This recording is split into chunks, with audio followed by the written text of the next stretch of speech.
what are certain achievements you are proud of right now? So I mean, as I said, Indus Bangkok, the restaurant is in Michelin plate. That's a big, big achievement. If you look at Michelin Guide in Bangkok, you will find in Indian category only Indus is there. Okay, Gagan is in Gagan, which is the #1 restaurant. They are in progressive category. Okay, then after that, next one is the Iron Chef Challenge in Bangkok that I just talked about. Where it was a team challenge, so team of 3, me, Chef Amit, and there's one more chef, and then the 3 Michelin star Japanese chef with 2 more support from him.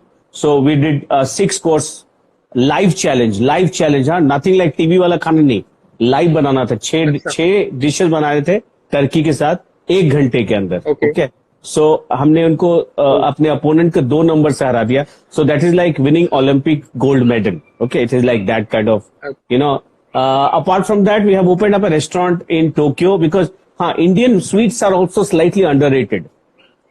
मैं भी थोड़ा सा sweets को भी उतना highlight नहीं मिला. आप कोई डेजर्ट रेस्टोरेंट इंडिया में नहीं देखोगे कि खाली इंडियन स्वीट पर होगा. वो खाली एक या तो बीकानेर हल्दीराम जैसा ही होगा, बट आप कभी भी नहीं देखोगे कि आप एक dessert specialised dessert Indian dessert restaurant है, नहीं होता. तो हम लोगों ने एक रेस्टोरेंट खोला है बैंकॉक में, टेक अवे से शुरू किया, टोक्यो मिठाई वाला के नाम से. ओके, तो अभी सेकेंड ब्रांच ऑलरेडी निशिकासाई में खोल गया है.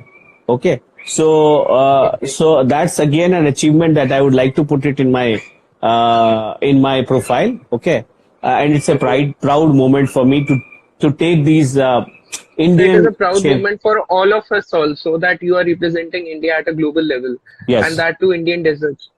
Yes, sir. That's great. Then after that, of course, I traveled, and then I cooked. So I think these are something that I always take pride in. Yes.